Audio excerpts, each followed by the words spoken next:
Hi, good morning. Everybody get in nice and tight. Good morning, I'm Doug Neville from the Minnesota Department of Public Safety. Thank you all for coming today. And I want to welcome all those that are watching online. We're going to have 4 speakers this morning. It's going to start with Bruce West, the Minnesota State Fire Marshal, followed by Scott Holst from the Wabasha Fire Department. He's a training and safety officer. Then Dan Buckholz from St. Cloud Technical College. And then finally Marv Calvin, he's the fire liaison with the Minnesota State Colleges and Universities. We're going to ask that you let each person make their statement, and then we'll open it up for questions after Marv finishes. So with that, Mr. West. Good morning, everyone. Bruce West, State Fire Marshal, and thanks for being here today and also streaming this online live. Over my shoulder, where we are today, first of all, is we're at the in Maplewood, Oakdale area. We're at the East Metro Public Safety Training Facility, which just yesterday actually had their ribbon cutting, which was a great event. Basically, open house that they had here yesterday opening this facility. The facility is a great training area for public safety across the state if they want to come in, but mainly in the East Metro. But over my shoulder is the training trailer that the State Fire Marshal Division, we have 3 of these training trailers that are strategically located around the state, one in St. Cloud, one in Mankato, and one in Detroit Lakes. And what they're for, it's a training aid that the fire departments can use, and you'll hear more about that today from a training officer perspective from Scott Holtz. Dan Buckholz will talk about it from the fire training manager perspective, as he is the leader of the fire training program at St. Cloud. But what it's for fire departments across the state, from the metro to greater Minnesota, where they can use this as a tool to sharpen their skills, the newer firefighters to get their skills, learn those skills on vertical ventilation. For one, as you can see, the trailer right now is in a 10-12 type pitch, I believe, at this time, but it can go from a 412 up to a 612, 512, whatever you want to use. It's going to get that firefighter an opportunity to work from a roof ladder, work from the roof, to get their skills sharpened for vertical ventilation if needed in a structure fire, for the protection of the firefighters inside, and also for escaping those hot gases to enhance the possibility of, during a search and rescue, for the safety of the people who might be inside. Another tool that's used is the forcible entry. Using that, getting the skills for forcible entry into a commercial type building. Commercial buildings have doors that open out, and so to learn that scenario of opening up a commercial building door, a residential door that opens in, is fairly easy to force open for a firefighter, but very difficult in a commercial setting when the door is going to open out. So another skill that the firefighters can learn and train with this operation. How it works with the training trailers: a fire department's going to contact one of the local training providers, again, whether it's St. Cloud, Mankato, or Detroit Lakes, and then the MnSCU institution there will contract with that local department. The trailer will come to that department, maybe on their regular drill night on a Monday night. Maybe they come out at 6 o'clock and work from 6 to 9. The department will have the opportunity to have a drill night operation with this trailer. It comes to them with all the consumables, and what I mean by that is the plywood that's on the roof, and it's just ready for them to go. So at this time, I'll bring up Scott Holtz. Thank you, Bruce. My name's Scott Holtz, the Training and Safety Officer for the Wabasha Fire Department. I had the opportunity to bring this fire vent trailer to my facility, to my fire department, and set up a 2-night training to where I had the opportunity to bring my firefighters in at the convenience of their time frame, their time constraints, to come down and train. We were able to do vertical ventilation on a 12-12 pitch, which is very steep. It's hard for firefighters to work on that. Perfect opportunity for that. As you can see, it can actually be taken all the way down to a 412, I believe. Some of the other things we had the opportunity to do was forcible entry in the back, outward, inward swinging doors. And we also set up a chimney prop, which is a common call in my jurisdiction this time of year. It's hard to train on a scenario like that without an acquired structure. This trailer is a wonderful opportunity to do that and really aids the public in being able to bring that type of training to its firefighters in their community. Very grateful to have this opportunity to work with this trailer on my department and look forward to using it again this year. Thank you.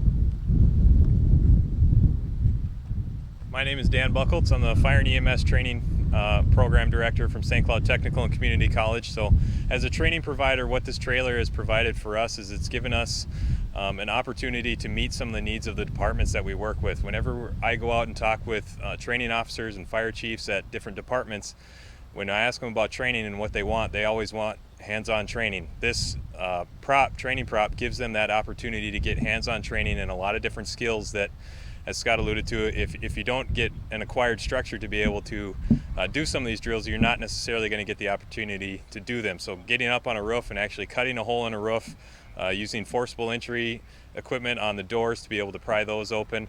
We've also looked at how else we can use the trailer besides those few opportunities that we have, and it's allowed us as program directors to be able to come up with some ideas as far as doing different rescue drills for firefighters, especially when other firefighters go down, and how we are going to move those firefighters around and how we can use this prop to facilitate that. Let's see, what else do I got? I think that's all I have for now, so I'll turn it back over to Marv. Thank you. My name is Marv Calvin. I'm the fire liaison for the Minnesota State training agencies that provide fire training within the state of Minnesota. And first off, I'd like to thank a few people that were very instrumental in making this happen. This is a joint project between the Fire Act grant, which is funded out of federal dollars, along with the State Fire Marshal and the folks at MnSCU. At that time, we were MnSCU fire training, and now we're Minnesota State. But Bruce Rode was a gentleman that was very instrumental in writing the grant and putting the grant together. It took a collaborative effort, not only between the State Fire Marshal's office, but also with the MnSCU system to make this happen. So our agency provided the 10% grant match for the project. And of course, we want to thank our senators, Klobuchar and Franken, for the work that they've done on this, along with Commissioner Dolman for the work and support that she provided to this as well. Also Fire Marshal West for his support and encouragement as we've worked through this project. But again, this would not have happened without the hard work of Bruce Rode and the work that he did. We put this together. Again, we have 3 of these strategically located throughout the state, one in St. Cloud, one in Mankato, and one in Detroit Lakes. So at this time, we'll show you how this actually works and how our firefighters are actually trained. And at the end of the day, this is going to save lives not only of citizens but also of firefighters, of learning how to do these tasks safely. And so with this, I'll turn it over to Kevin. Yep. I'm sorry, Kevin. Well, yep. Before we turn it over to Kevin Sedevy from the State Fire Marshal Division is one of our fire service specialists. We will take some questions, but I will echo what Marv said. Marv Calvin from MnSCU. Bruce Rode is a retired fire service specialist from our division. Bruce came to me and came to our chief deputy with this idea of getting the 3 training trailers. We kicked it around for a while, and it didn't take too long before we were telling Bruce, you know, go for it, give it a go. And one of the things we had to make sure we could cover was the match. And when we approached MnSCU, now Minnesota State, with the match, they hopped right on board with the partnership, and we really appreciate that. So thanks to everybody involved, but I'll be happy to take any questions.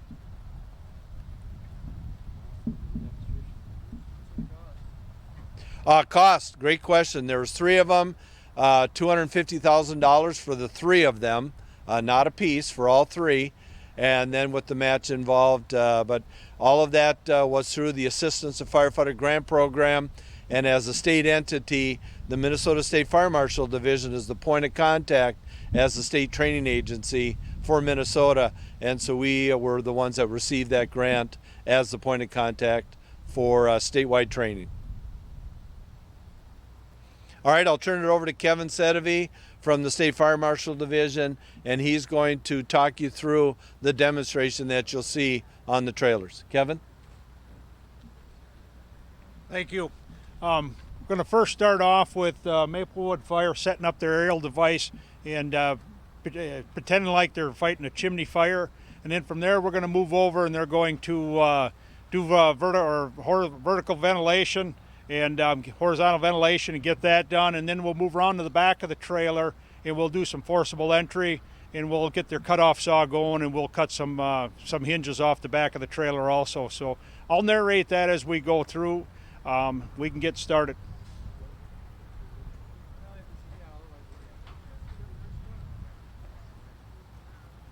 Here, over here with us.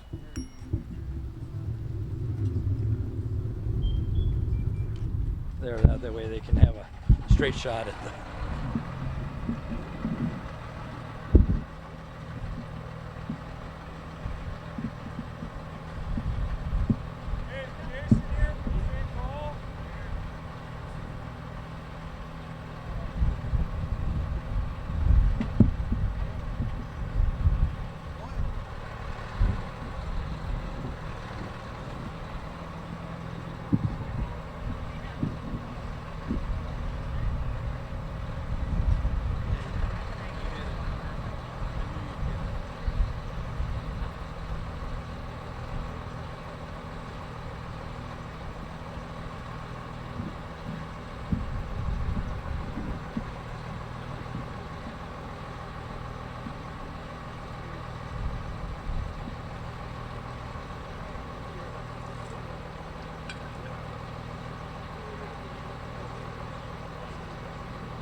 In this scenario, Maplewood Fire will use their aerial device to gain access to the chimney.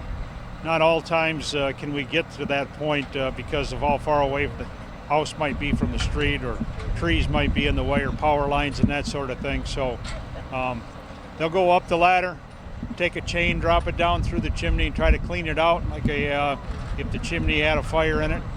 Predominantly we see this a lot out in the rural area, especially now with the heating season coming in front of us. So what he'll do is actually drop that chain down through the chimney, try to knock down the creosote that's burning inside the chimney down into the fireplace area so they can get cleaned out. If they couldn't get their aerial device to there, they would access it by the ladders and a roof ladder that they have set up beside it. It's a good application, like Training Officer Holz said that a lot of times we can't practice this without getting an acquired structure, and sometimes that's not possible. Some fire departments will deploy water, use water down the chimney. Each department's trained kind of on their own protocols and have their own SOPs, SOGs to decide how to fight the fire.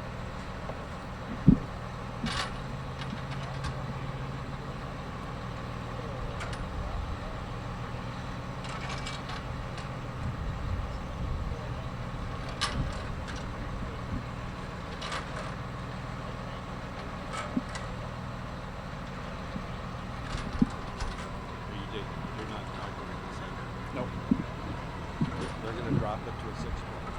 So while they're going to tell or describe how easy it is for for various pitches.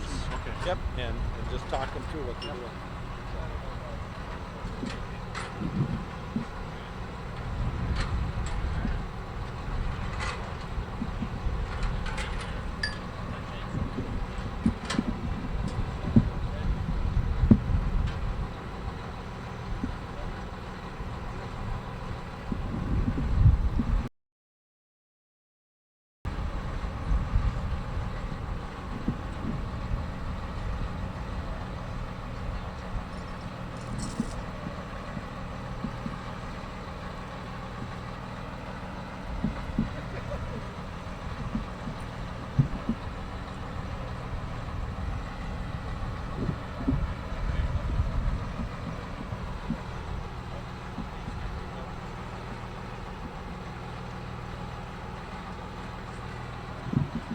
Drop it, Bruce? They're going to drop this to a 6 point.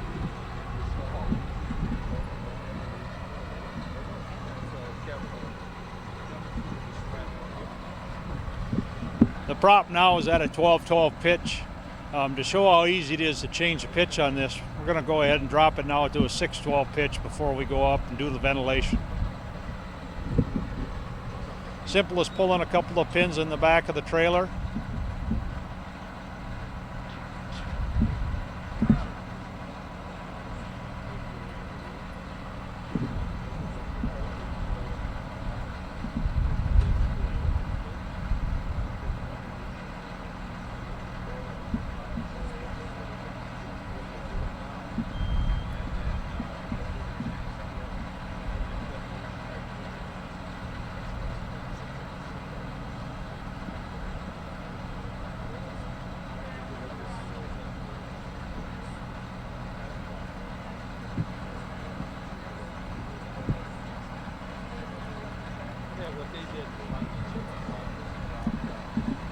There you have it. They dropped it down, actually do an 8-12 pitch. Could move that attic portion of it up into the 8-12 pitch, would be up a couple of slots. But for the ease of this demonstration, we're going to go ahead and do the ventilation.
Firefighters now will access the roof, get up under their roof ladder, which is their safety. In case the roof collapses below them, he's sounding the roof to see how good it is. Stepping up onto the roof ladder. That provides them with real good safety while they're up on the roof in case something happens below them and some part of the roof falls in.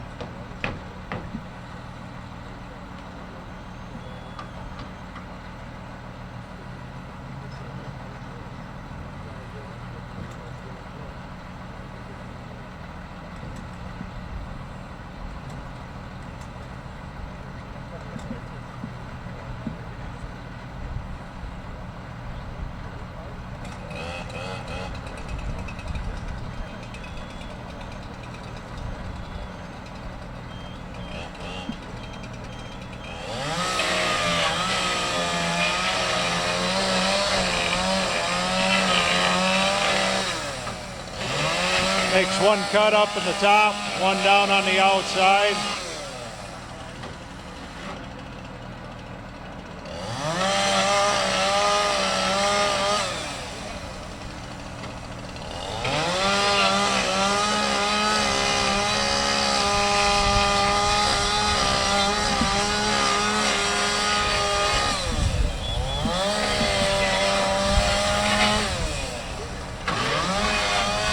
Finishes up the cut coming down on the inside by the ladder.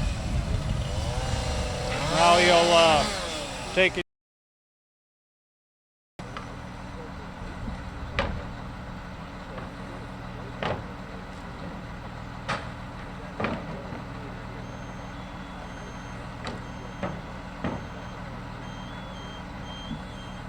And he'll reach down inside with his pike pole and knock out the attic space if there's anything up there. Get down into the home.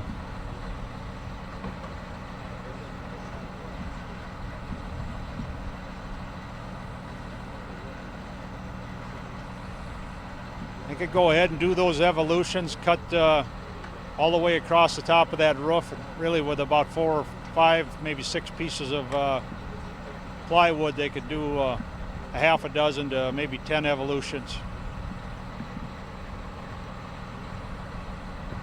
Again, they can rotate out with firefighters. Gives all the firefighters on the training ground that night something to do. It takes quite a few firefighters to do an evolution like this. Then at the same time, we could have firefighters in the back of the trailer using the forcible entry prop, which we will demonstrate here in a minute.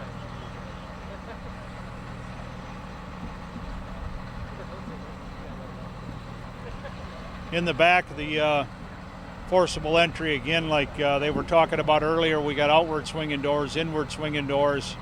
We've got it where they can take their cut-off saw and cut simulated hinges and even bolts off of the back of the trailer.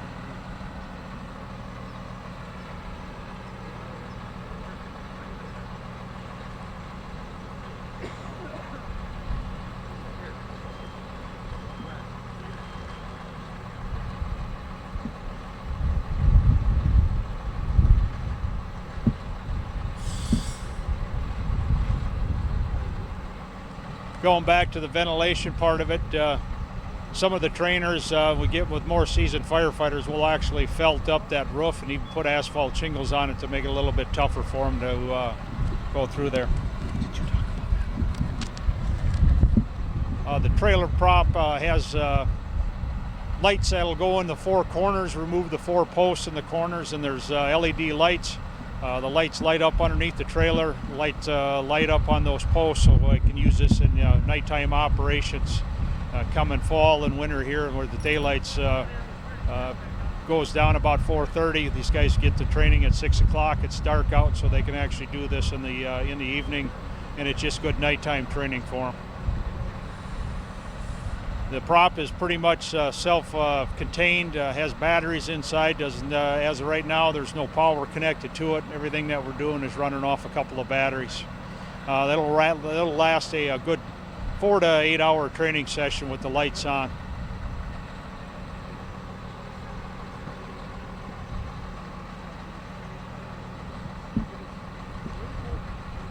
The vent trailer does have a generator that can run along with it, so if we don't have 120 volts close to it, we can run it off a generator and that'll easily power it for what we need.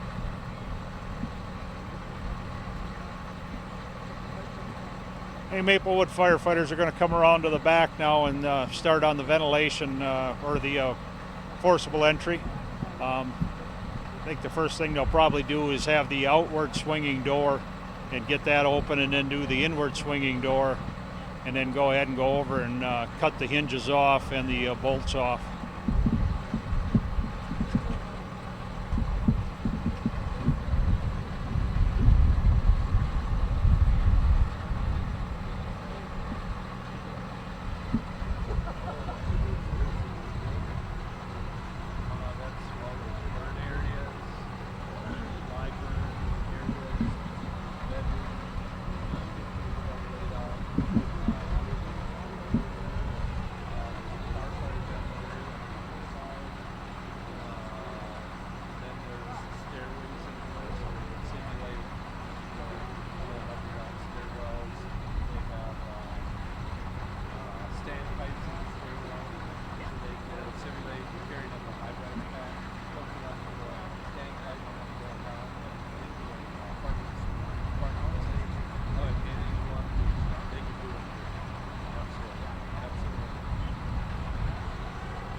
Different skills and techniques to force these doors, up to the fire department's SOPs and SOGs again on how they do it, and some training providers have different ways of forcing the door, but it's all the same purpose, is to get that door forced open to gain entry into a building.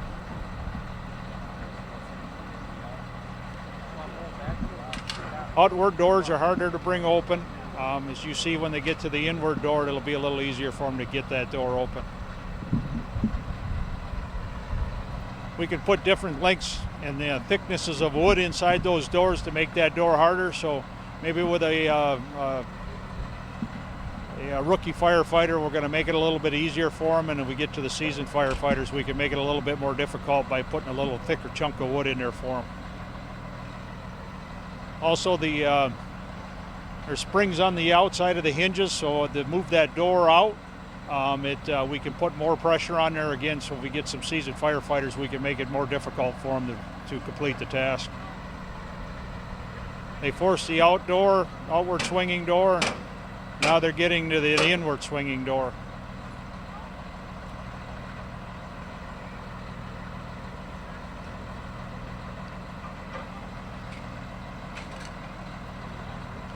There's parts of these doors that can be replaced fairly easily. So the doors itself and the frame is pretty much there for the life of the trailer, but there's parts that we can replace that if they get worn, like when they get over to the area where they're going to cut the hinges off.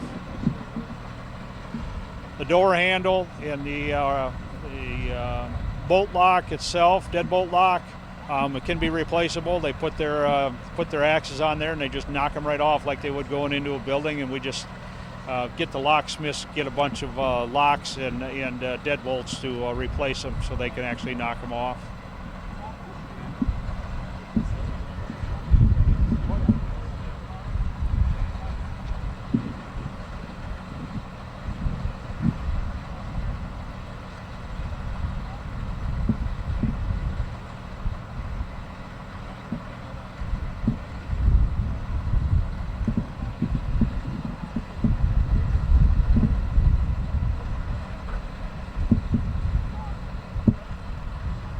Again, it's a pretty versatile training tool. We really encourage fire departments to bring it in and then invite their mutual aid departments to come in and work together and spend some time at this, maybe not even one evening, but maybe for an entire week or for an all-day Saturday training session.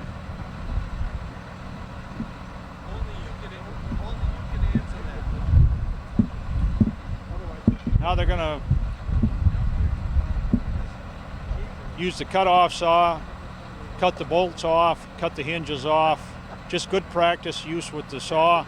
A lot of fire departments don't get to utilize this type of saw very often, so just good training for when they have to use it.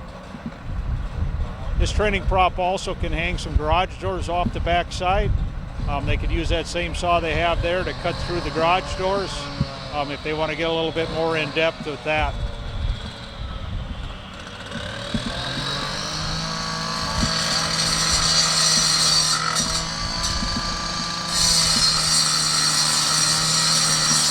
Demonstrating cutting the bolts off of a door now. The bolts are on the outside of that door. He can cut it down the middle like that, and then he'll come and he'll just chop that off, and then he'll just knock that bolt right on through.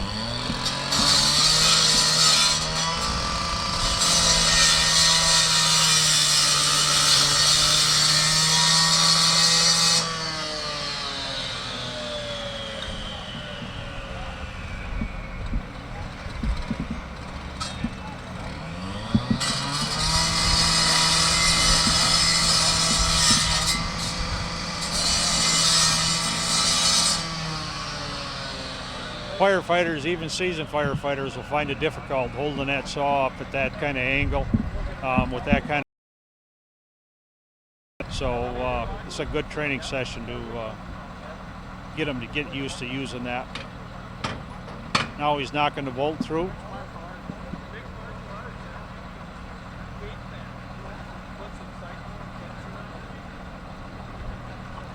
And again, this is something we can do over and over and over again. Each firefighter can get a chance to go ahead and use that saw and practice that skill.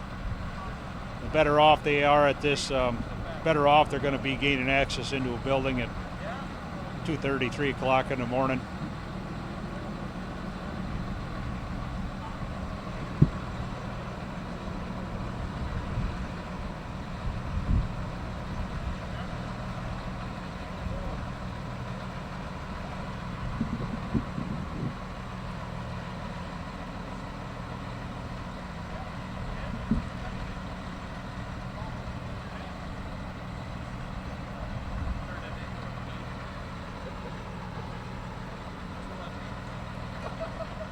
Now they'll take the cut-off saw and go ahead and cut those hinges. What we do is put a piece of angle iron in there, 1/4 inch thick, just to simulate the hinge.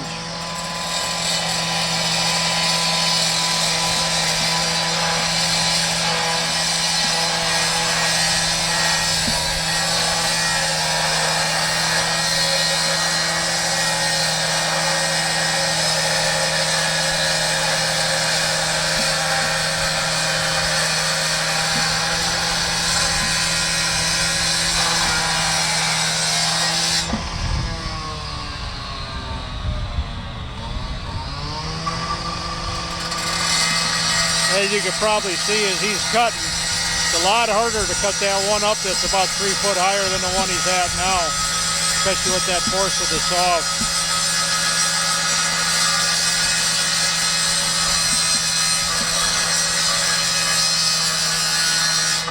And a fine job you're doing.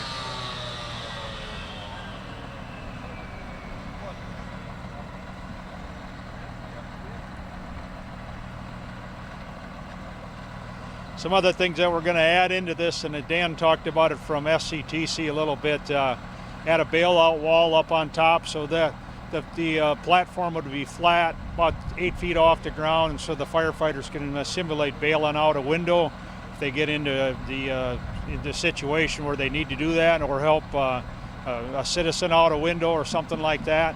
And then also a set of steps like he talked about, to where we can simulate a firefighter fell through the floor into a basement, or we had a civilian in the basement, or we had a civilian upstairs where we could either move them up or down the steps, or even just through a hole in the floor down to the lower level to raise them out if we had to do that. Pretty versatile training prop. They said earlier, the station in Mankato, St. Cloud, Detroit Lakes, hopefully within 100 miles of a fire department to get out to them, and again to get these things out and get them used, not only for the new firefighters in the 1001 training classes that we have going on around the state, but for the seasoned firefighters as well.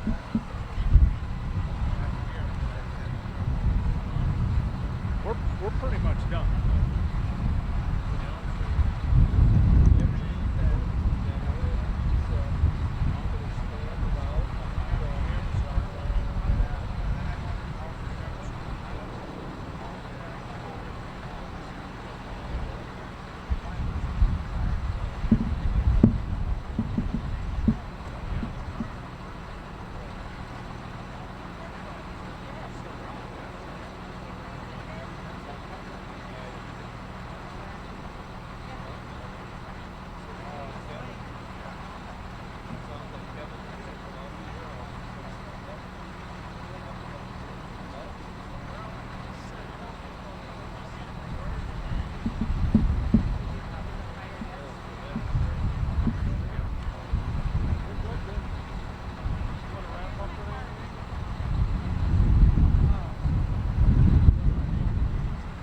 This is Bruce West, State Fire Marshal. I'd like to thank everyone who was viewing this online. This concludes the online version of today's event.